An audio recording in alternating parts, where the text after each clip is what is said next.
I don't know why I agreed to go down there. Maybe it was curiosity. Maybe it was boredom.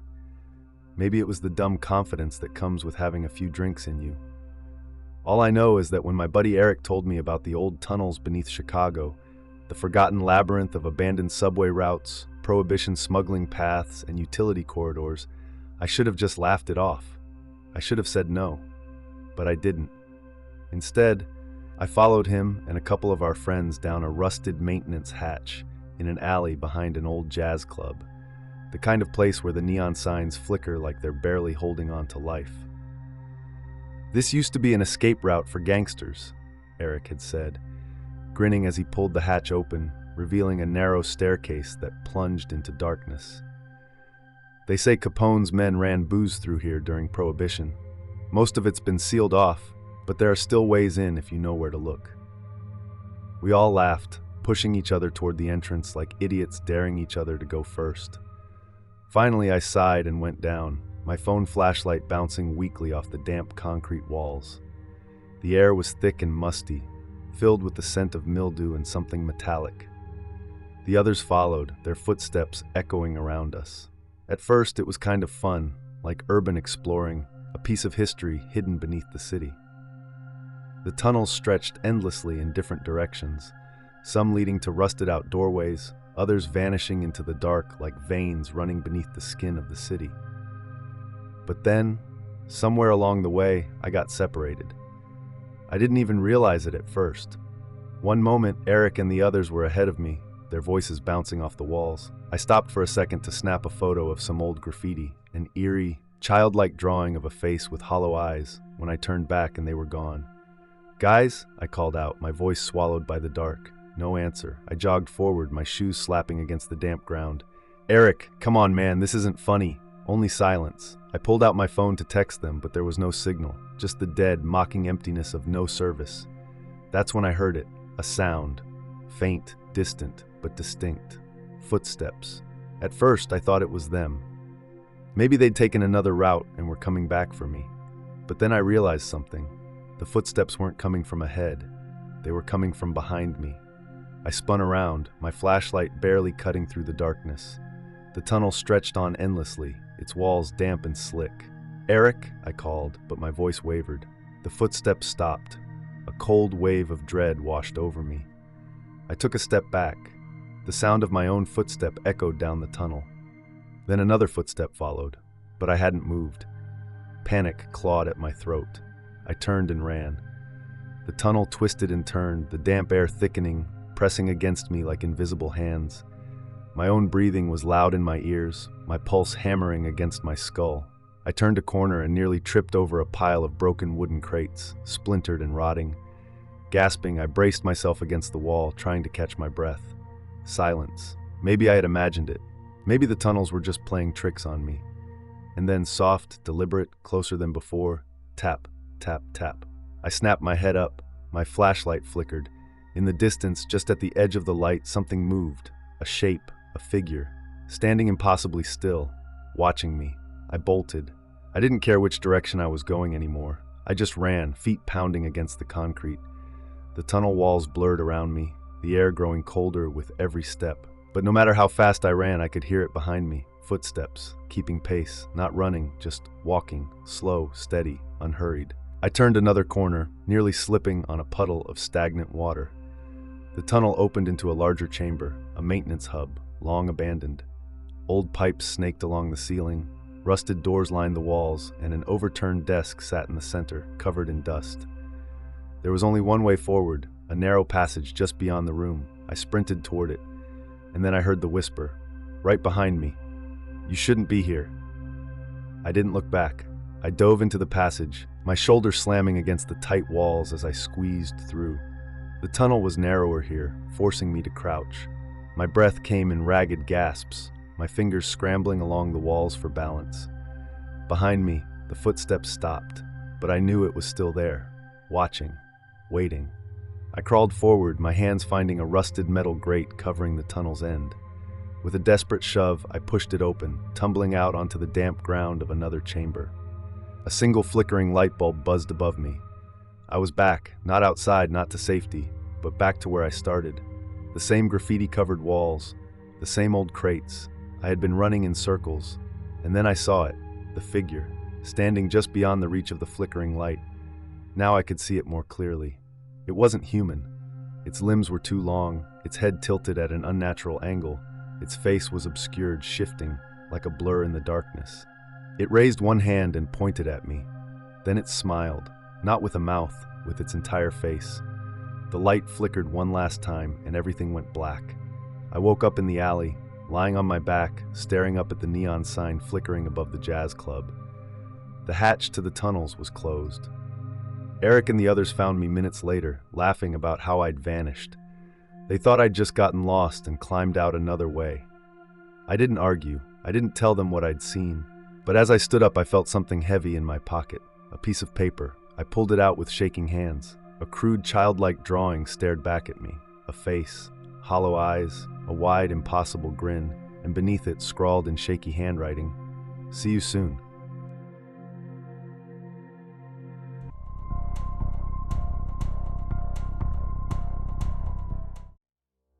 Winter in Chicago is brutal, but there's something strangely beautiful about it. The city feels different when it's covered in a fresh layer of snow, quieter, more intimate, like the world has been muffled under a thick white blanket. That night, the snow was falling in slow, lazy flakes, coating the streets in a thin layer of ice. My breath fogged in the air as I stepped out of the coffee shop, the neon open sign flickering off behind me as I locked the door. It was past midnight, the streets nearly empty. My shift had dragged on longer than usual, last-minute stragglers and coffee addicts lingering even after we'd given them the not-so-subtle hints to leave. But now, finally, I was free. I pulled my scarf tighter around my face and started walking home, my boots crunching against the ice-covered pavement. The city lights glowed dimly through the snowfall, the occasional car passing by, its tires hissing against the slush. And then, from the corner of my eye, I saw him, one of my last customers. He had come in just before closing, sitting alone at the corner table. He was hard to miss, tall, gaunt, with a long black coat that dusted the floor as he walked. His face was sharp and pale, his eyes dark and sunken like he hadn't slept in years.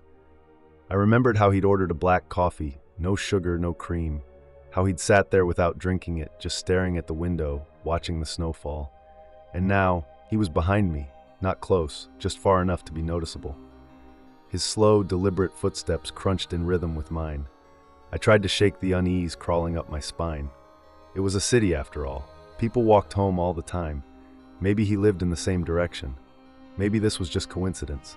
But I picked up my pace anyway, so did he. My heart began to pound. I wasn't the paranoid type, but something about him felt wrong. His movements were too controlled, too smooth. And though I couldn't hear him breathing, I could feel his presence pressing against my back, heavy and cold. I turned a corner onto a quieter street, the kind where the streetlights barely worked and the snow piled up in untouched drifts. My apartment was only a few blocks away now. I risked a glance over my shoulder. He was closer now. His head was slightly tilted, as if studying me. His hands, pale against the black of his coat, hung stiffly at his sides. And then, the worst part, he smiled, a slow, unnatural stretch of lips, too wide, too knowing. I nearly slipped on the ice in my hurry to move faster. I turned onto another street, then another, trying to shake him. I knew these roads well, knew the shortcuts, the alleys, the side streets that would take me home faster. But no matter which way I turned, he followed. Always the same distance, always watching. I reached an intersection, the streetlight above me flickering weakly. A bus rumbled past, sending a gust of freezing air against my back. For a brief second, I thought about flagging it down, but then I looked back again, and he was gone. The street behind me was empty, no footprints in the fresh snow, no sign of him, just gone. I let out a breath I hadn't realized I was holding, half laughing at my own paranoia. Maybe he had turned off somewhere. Maybe I'd imagined how strange he looked. I hurried the rest of the way home, my keys clutched tightly in my freezing fingers. By the time I reached my building, my hands were numb, my body trembling, not just from the cold, but from the lingering unease that clung to my skin. I stepped into the lobby, the warmth of the building hitting me like a wave. The old radiator hummed softly, the air thick with the scent of dust and heating pipes. Safe. I was safe.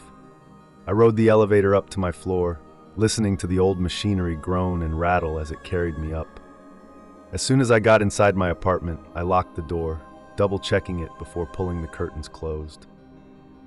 The city outside was silent. Snow drifted past the windows in slow, swirling patterns. I sighed, running a hand through my hair. Maybe I'd overreacted. Maybe he had just been some weird guy who happened to be walking in the same direction. I turned off the lights and crawled into bed, my body still tense, my ears straining for any sound beyond the window. For a long time I lay there, staring at the ceiling, and then a soft tap coming from the window. I froze. It was impossible. I lived on the 5th floor. Another tap, slow, deliberate. I turned my head, my breath caught in my throat. Outside the window, partially obscured by the falling snow, was a face. His face. That same pale skin, those same hollow eyes, and that same impossibly wide smile. I couldn't move. He shouldn't be there. He couldn't be there. But he was. His hand, thin and bone-white, slowly lifted, and he waved. The lights in my apartment flickered. The air grew colder, colder than the night outside, colder than anything I'd ever felt. And then, the window unlocked with a soft click.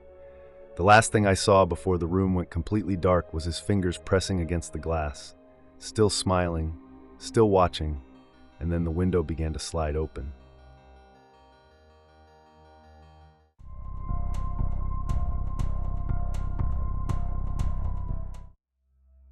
Chicago has always had a pulse at night. Neon lights flickering, the hum of late-night traffic, the distant wail of sirens, and the steady, rhythmic bass thumping from bars and clubs. It was one of those nights where the city felt alive, breathing in sync with us as we drank, laughed, and let ourselves get lost in the moment. It had started off like any other Friday night.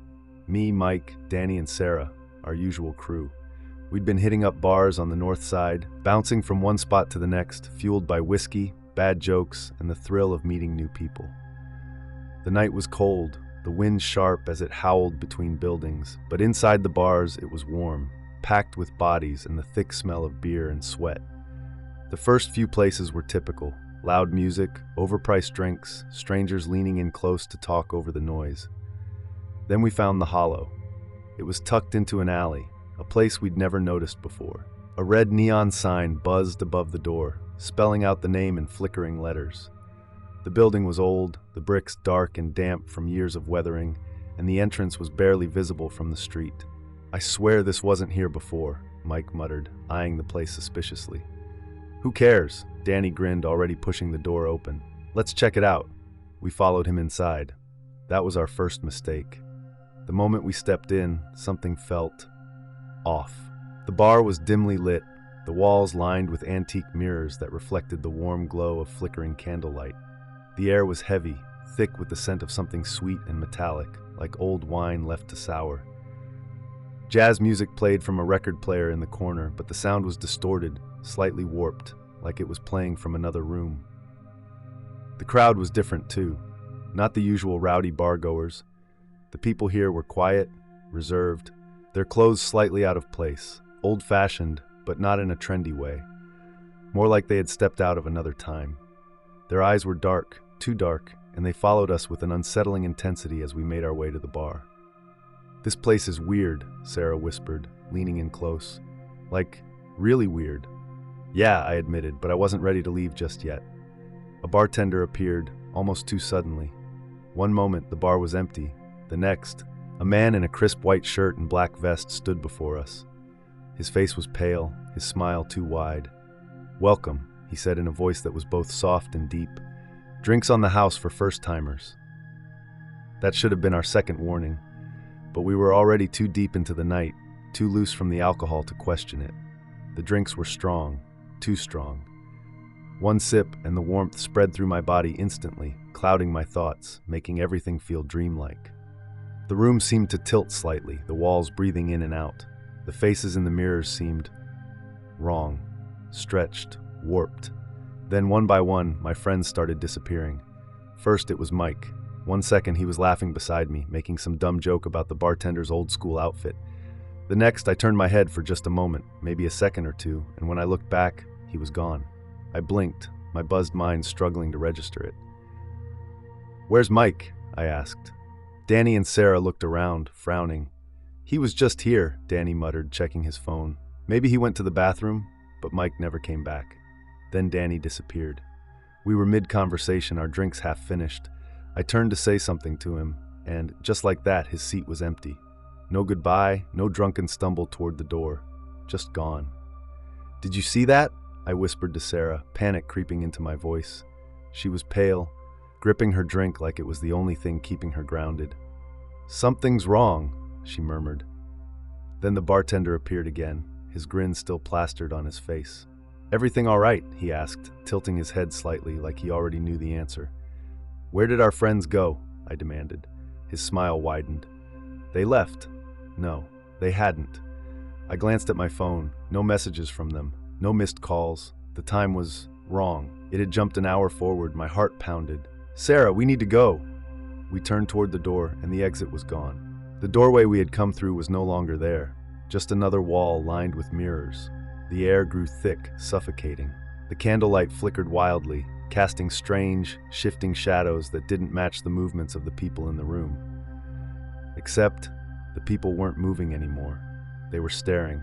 Every single patron, silent, unblinking, watching us with those dark, empty eyes. Sarah's breathing quickened. She grabbed my arm, her nails digging into my skin. "We have to find another way out," I whispered.